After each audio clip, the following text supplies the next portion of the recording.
Shalom and welcome back to an installation, yet again, of a Bisselle Torah. This week's Parsha, Re'eh. And Re'eh presents us with a dynamic challenge as it opens up with these words, Re'eh Anochi Noten Lifnechem Bracha Uklala. Behold, I have placed before you today blessing and curse. Well, it sounds rather simplistic. It's a very powerful statement.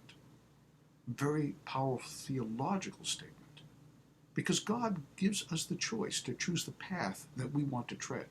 We can go right, we can go left, we can choose good, we can choose evil, we can choose selfishness, or we can choose compassion and altruism.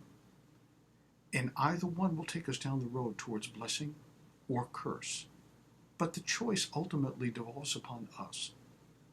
Sena or Rena, which is a commentary on the Torah, makes the observation going back to Shlomo HaMelech, King Solomon, who noted that if you live in a house and you note that the wall is beginning to cave in, you can leave it for a day and lazily on and say, well, I'll take care of it tomorrow, and tomorrow comes and you don't take care of it, and the next day, and laziness overcomes the desire to want to fix the house, and the house ultimately falls down. Then in Shlomo HaMelech, King Solomon goes on to say the same thing happens with the food that we're supposed to harvest. We're supposed to fertilize the soil, we're supposed to nourish it, we're supposed to make sure that it continues to get watered and pruned and then cut and canned and saved for the dark days of our lives.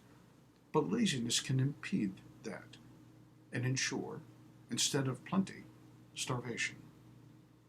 But the real point of Shlomo HaMelech's observation is this, that we also have something else that we need to tend to in our lives, and laziness should not obfuscate our obligation. And that is tending to our soul. Our soul also requires to be fed and nourished. Nourished on an ongoing basis. Not just nourished for a moment, but ongoing. You've heard me say many times before that there is no such thing as standing still. If you choose to do nothing, you're moving backward. We need to continue to aggregate more understanding and knowledge to ourselves all the time. And as we're only a few weeks away from Rosh Hashanah, now's the time to really consider who we are, where we're going, and have we achieved the goals that we are capable of achieving, or have we taken the lazy path?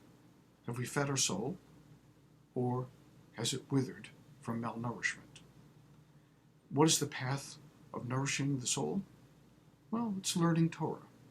It's engaging in picking up Jewish books of great learning and imbibing them, enrolling in classes, taking part in understanding what our role is in the world through the lens of Torah. There's a tripartite aspect to understanding what we're supposed to do in the world: God, Torah, and humanity. That the three are united.